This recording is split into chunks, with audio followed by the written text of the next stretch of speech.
और गीत का बोल इस प्रकार से है। प्रभु तेरे दर पे आए हैं हम, तेरी कृपा पाने, बरसा आशीष हम दीनों पर, तेरी महिमा गाने। प्रभु तेरे दर पे आए हैं हम, तेरी कृपा पाने, बरसा आशीष हम दीनों पर, तेरी महिमा गाने। प्रभु तेरे दर पे आए हैं हम, तेरी कृपा पाने, बरसा आशीष हम दीनों पर, तेरी महिमा गाने। अनजाने हम इस दुनिया में, ले चल प्रभु तेरे ही राहों में। अनजाने हम इस दुनिया में, ले चल प्रभु तेरे ही राहों में। अब है हम तेरे ही हाथों में, तेरी महिमा गाने। प्रभु तेरे दर पे आए हैं हम, तेरी कृपा पाने, बरसा आशीष हम दीनों पर, तेरी महिमा गाने। इस जहाँ की रूप निशानी कर देती है तुझसे पराई।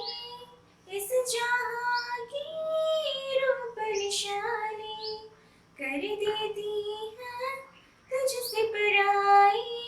छोड़ न कभी प्रभु है अकेले, तेरी महिमा गाने।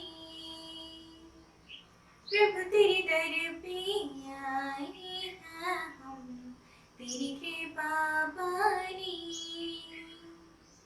बरसा आशीष हम दीनों पर, तेरी महिमा गाने।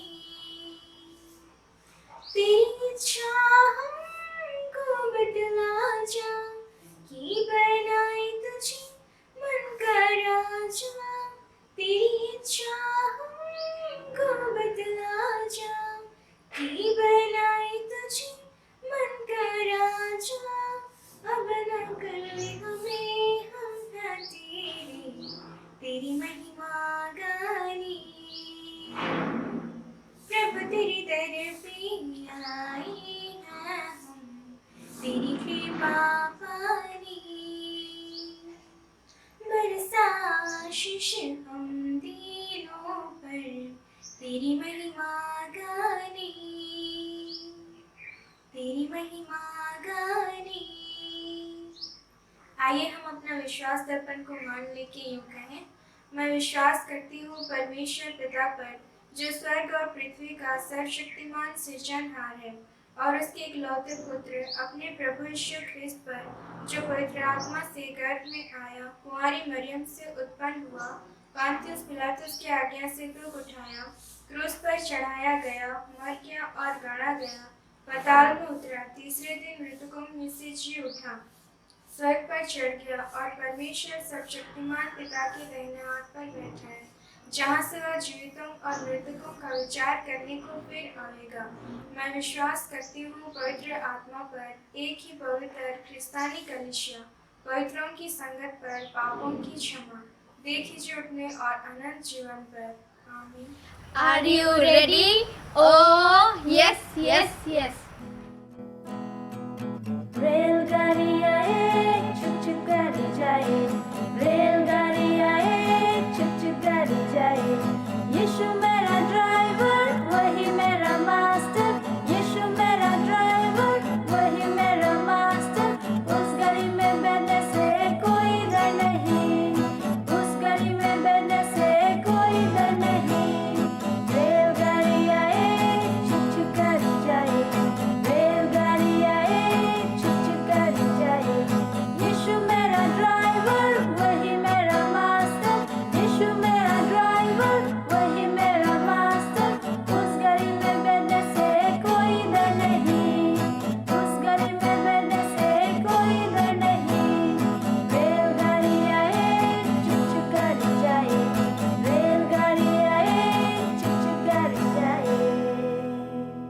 सबों को इसी सहाय।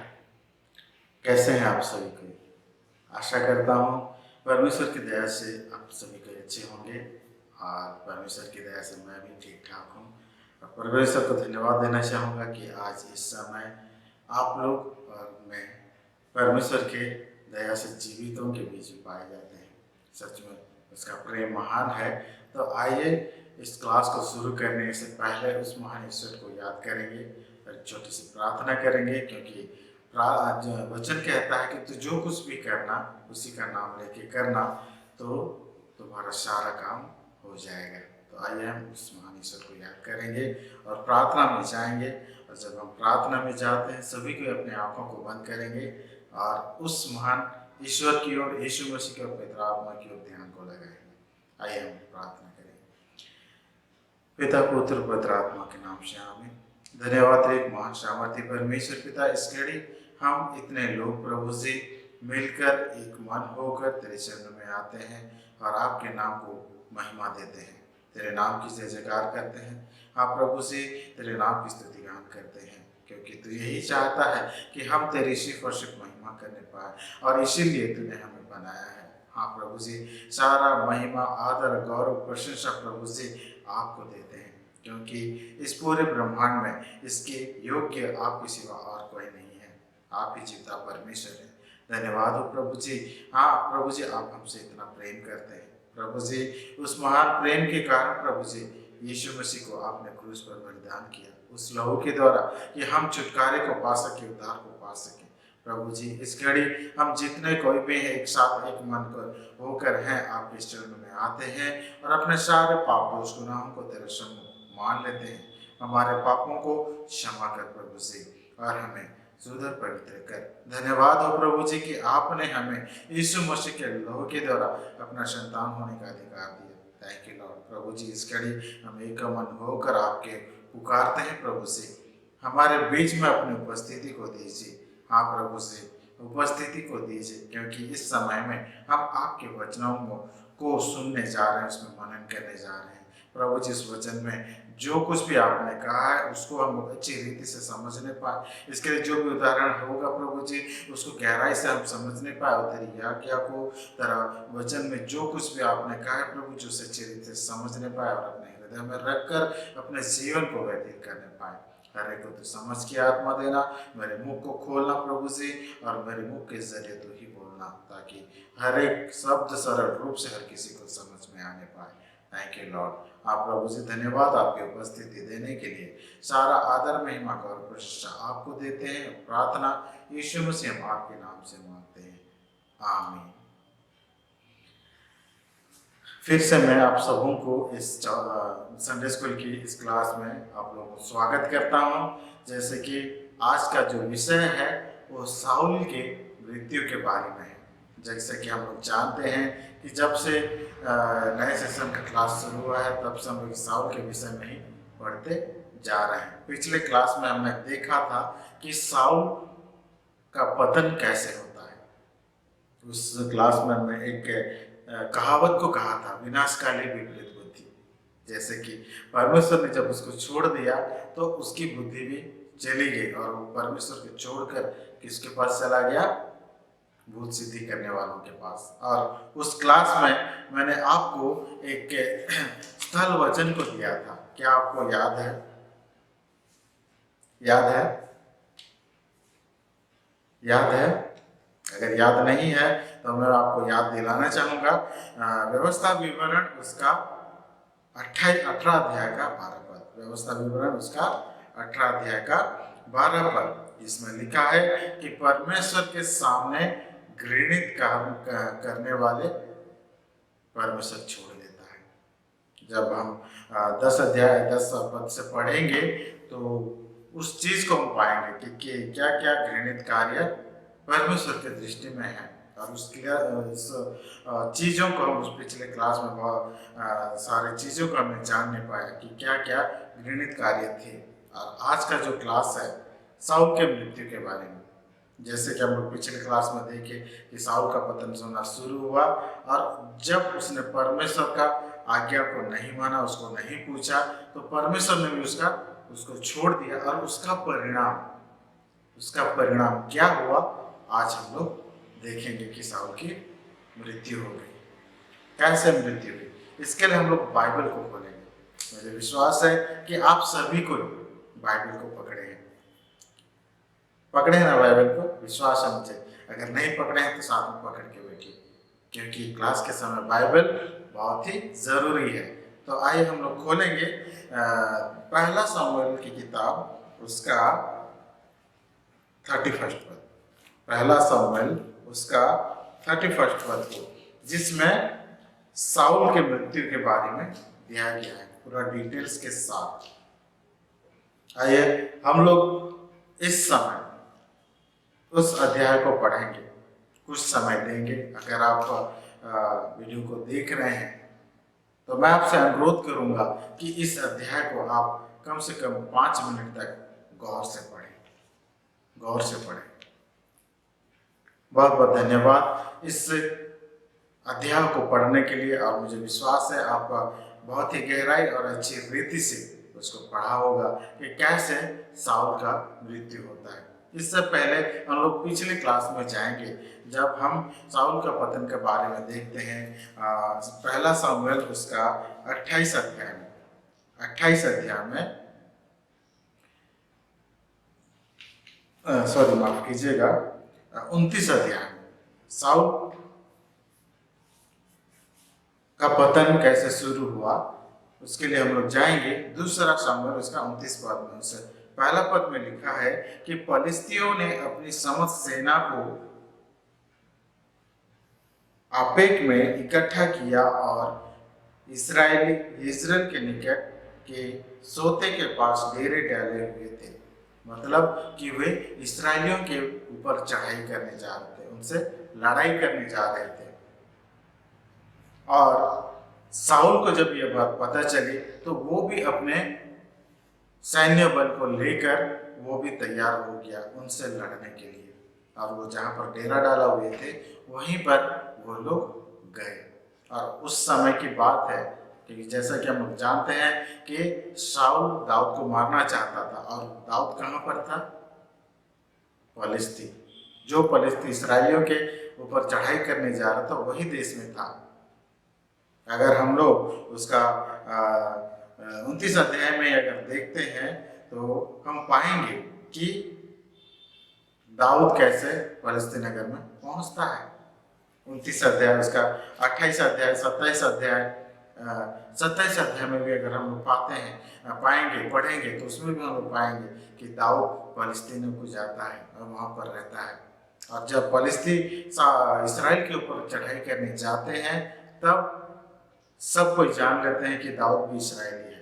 तो उससे सवाल किया जाता है कि अगर ये हम लोग के साथ लड़ाई नहीं करने जा सकता, क्यों? क्योंकि ये भी इसराइली है। जब हम इसके साथ लेकर इसराइलियों के साथ लड़ेंगे तो हो सकता है ये हमारे विरुद्ध में लड़े, इसलिए इसको यहाँ से निकाल दिया जाए। और दाऊद वहाँ से चला जाता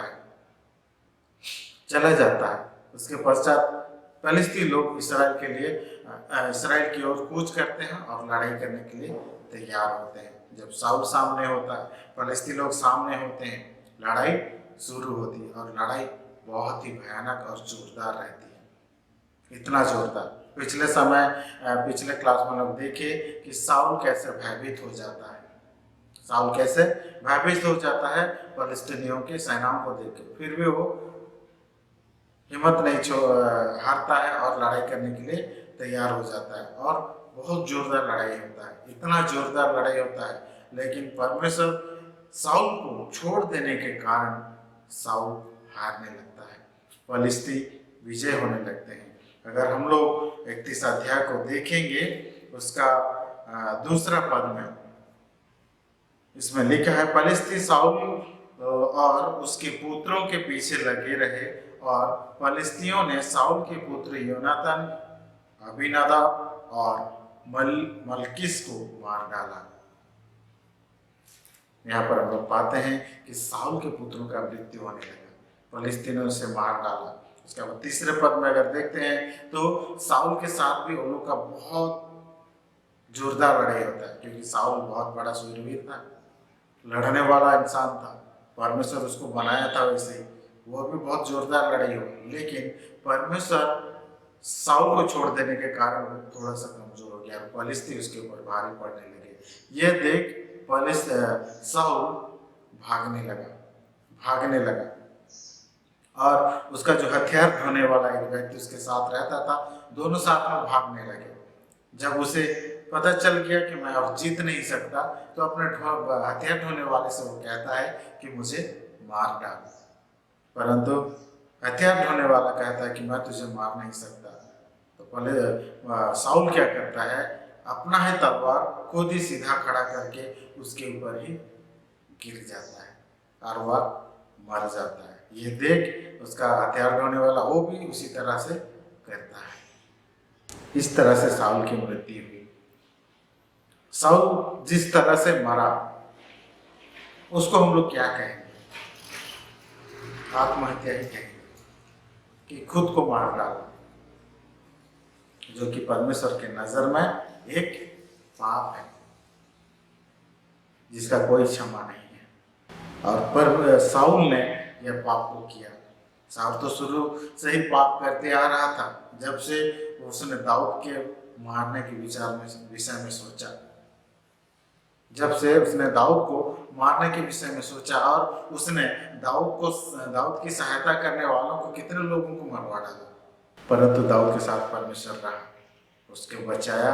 और साउल का हम लोग आज अंत देख रहे हैं कि वह खुद ही अपने तलवार से वो मारा गया, अपने आप को मार डाला, आत्महत्या कर दिया।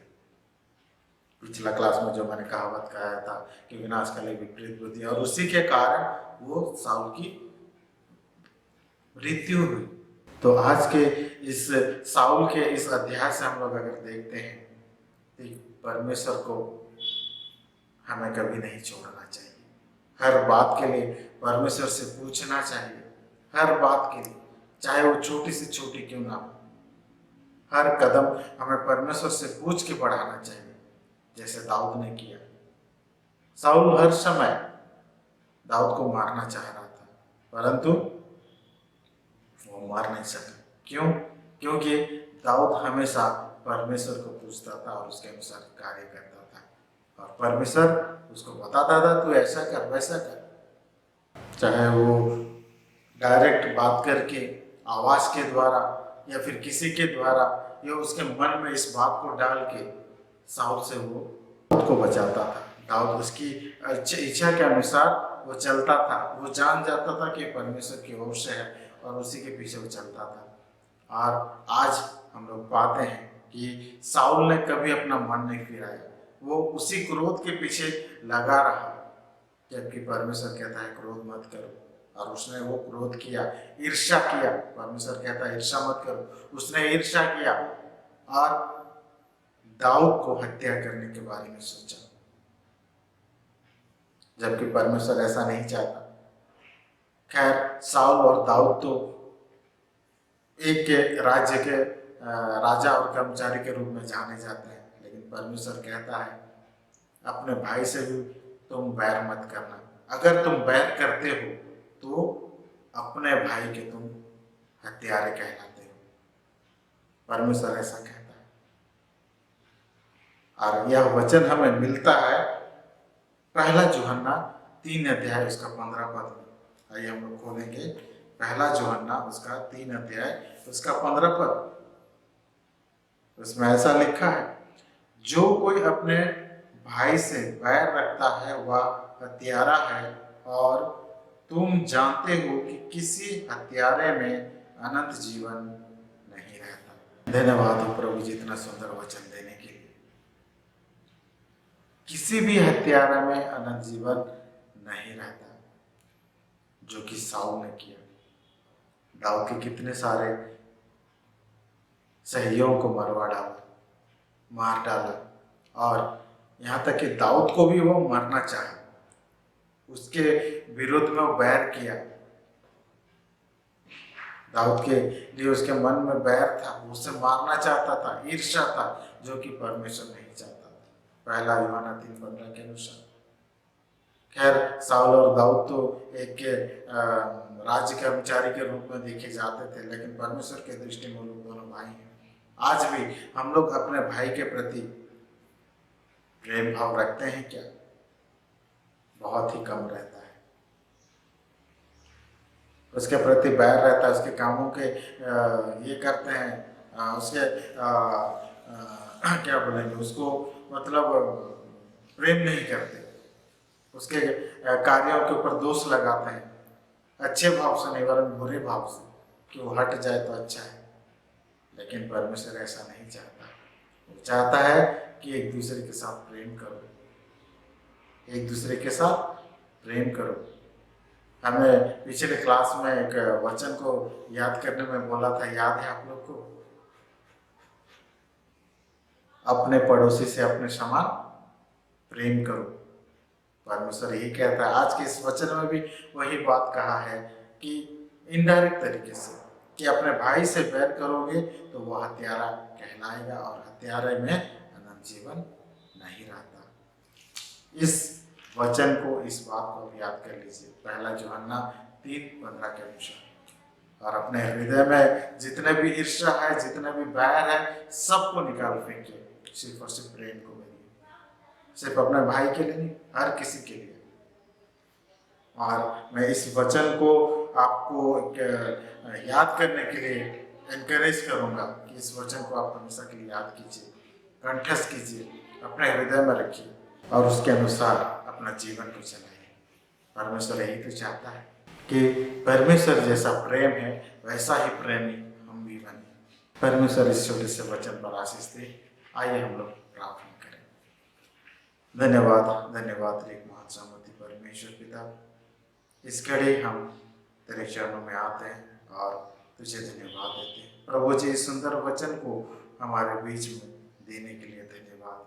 हाँ प्रभु जी, जैसा कि आपने हमें एक स्थल वचन को दिया कि जो अपने भाई से बैर करता है वह हत्यारा कहलाता है, और हत्यारे में अनंत जीवन कभी नहीं रहता।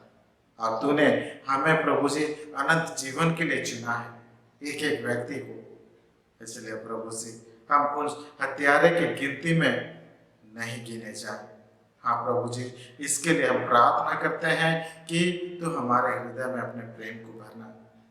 हाँ प्रभु जी, ताकि हम दूसरों से प्रेम करने पाए, हम हत्यारे ना गिने जाए प्रभु जी, उस साउल के समान जो कि दाऊद को मारना चाहता था, उसके कितने सहयोगियों को मार डाला, और प्रभु जी दाऊद को ईर्ष्या करता था, और अंत में हम लोग पाते हैं कि वो अपने ही तलवार में मार डाला गया, खुदकुशी कर ली।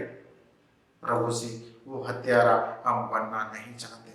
इसलिए आपको, हाँ प्रभु जी, हम सहायता के लिए पुकारते हैं। हमारी सहायता कर प्रभु जी, कि आपका प्रेम प्रभु जी हमारे हृदय में बसने पाए। जो भी इस वीडियो को देख रहा है प्रभु जी, इस क्लास में जो भी उपस्थित है प्रभु जी, हर एक के हृदय में अपने प्रेम को भरना। हाँ प्रभु जी, ताकि जो भी देख रहा है वो हत्यारा ना गिना जाए। आप प्रभु जी आपकी दृष्टि में, आप प्रभु जी एक सच्चा व्यक्ति के रूप में खड़ा होने पाए। आप प्रभु जी आपकी संतान के रूप में वह खड़ा होने पाए। हम दुआ प्रार्थना करते हैं प्रभु जी, इस वचन को हर एक के हृदय में आप प्रभु जी इस तरह से संजो ले कि शैतान से चुराने न पाए। हाँ प्रभु जी, धन्यवाद प्रभु जी। फिर से हम तेरे चरणों में आते हैं प्रभु जी, और तुझसे क्या मांगे, सारा आदर महिमा गौरव प्रशंसा तुझे देते हैं, और प्रार्थना यीशु मसीह आपके नाम से मांगते हैं, आमीन। यीशु से आइए हम संडे स्कूल को अंत करते हुए प्रार्थना करेंगे।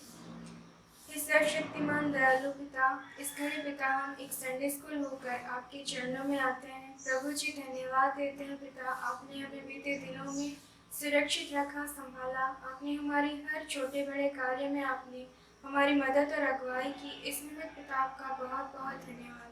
पिताजी, आपने हमें भला चंगा जीवन प्रदान किया, इस निमित्त भी आपको कोटि कोटि धन्यवाद देता है। प्रिय पिता परमेश्वर, आप ही के पवित्र हाथों में हम हर एक को समर्पित होते हैं प्रभु जी।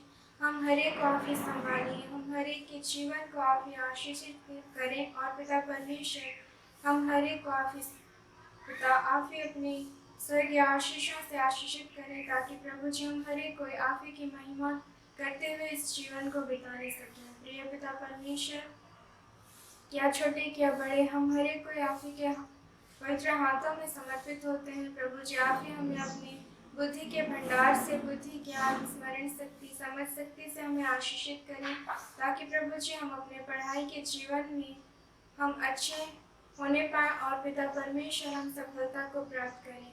प्रिय प्रभु जी आप ही को पिता हम अपना उद्धारकर्ता के रूप में पिता ग्रहण करके प्रभु जी आप ही में विश्वास के साथ बने रहने में हमारी मदद और अगुवाई करें और प्रभु जी आप ही की महिमा स्तुति आराधना करते हुए हम हर एक को इस जीवन को बिताने सकें। प्रिय पिता परमेश्वर आप ही हम हर एक के संग साथ हो लीजिए, हमारे हर छोटे बड़े काम उद्यम में हमारे मदद और अगुवाई करें और प्रभु जी हम हर एक को आप ही अपने पवित्र उपस्थिति से भरकर हमारे के जीवन को आप ही चलाएंगे। प्रिय पिता परमेश्वर आपके वचन को अध्ययन करते हुए आपके वचन के अनुसार इस जीवन को जीने में हमारी मदद और अगुवाई कीजिए। पिताजी आपके वचन को हम केवल अध्ययन ही ना करें परंतु प्रभु जी उस वचन के अनुसार हम अपने जीवन को भी चलाने पाए। पिता परमेश्वर आपका रास्ता पिता बहुत ही कठिन मार्ग है। प्रिय पिता परमेश्वर हमारी मदद और अगुवाई करें कि पिता हम अपना अपना क्रूस ढोकर आपके पीछे पीछे चलने सकें। जिस तरह आप हमें वचन में कहते हैं कि जो मेरे पीछे चलना चाहे वह अपना क्रूस ढोकर मेरे पीछे पीछे चले। पिता परमेश्वर इस वचन के अनुसार हमें अपना क्रूस ढोकर आपके पीछे पीछे चलने में हमारी मदद और अगुवाई करें। प्रिय प्रभु जी भविष्य के दिनों में पिता आप ही हम हर एक को एक सुस्वस्थ जीवन प्रदान कीजिए। आप ही हम हर एक की शुद्धि लीजिए और पिता आप ही हमें भला चंगा जीवन प्रदान करें ताकि प्रभु जी हम सुस्वस्थ रहते हुए हम आप ही को अपने जीवन में पहला स्थान देने पाए और पिता परमेश्वर आप ही को हम आप ही की महिमा स्तुति करते हुए पिता इस जीवन को जीने सकें। पिता परमेश्वर हमारे पढ़ाई लिखाई के जीवन में आप ही हमें आशीषित करें और पिता परमेश्वर हम हर एक को आप ही भला चंगा जीवन प्रदान करें। प्रिय पिता परमेश्वर और हम आपसे क्या मांगे प्रभु जी, हमारे मांगने से पहले तो आप हमारी सारी जरूरतों को जानते हैं। हमने जो कुछ भी इस प्रार्थना में नाम लेकर नहीं मांगा है उन सारी जरूरतों को आप ही समय की पूर्णता में हम हर एक को प्रदान करें और यह प्रार्थना हमारे प्रभु यीशु मसीह के नाम से मांगते हैं। सुनिए और अपनी महिमा के लिए पूरी कीजिए। आमीन। हे हमारे पिता तू जो स्वर्ग में है, तेरा नाम पवित्र किया जावे, तेरा राज्य आवे, तेरी इच्छा जैसे स्वर्ग में है वैसे इस पृथ्वी पर भी हो। हमारे प्रतिदिन की रोटी आज हमको दे और हमारे अपराधों को क्षमा कर जैसे हम भी अपने अपराधियों को क्षमा करते हैं और हमको परीक्षा में मत डाल परंतु बुराई से छुड़ा, क्योंकि राज्य और पराक्रम और महिमा सदा तेरी ही है। आमीन।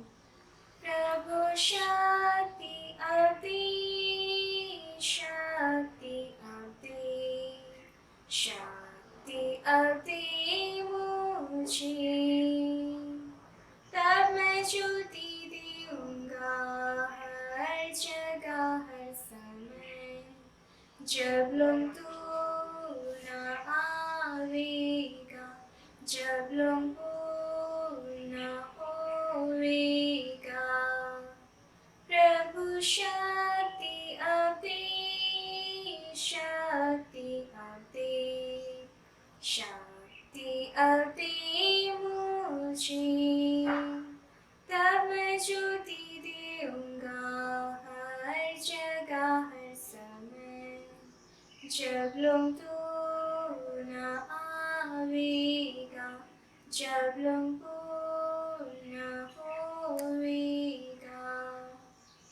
और हमारे प्रभु यीशु ख्रिस्त की दया, ईश्वर का प्रेम और पवित्र आत्मा का मेल मिलाप हम सबों के साथ हुए। आमीन। यीशु सर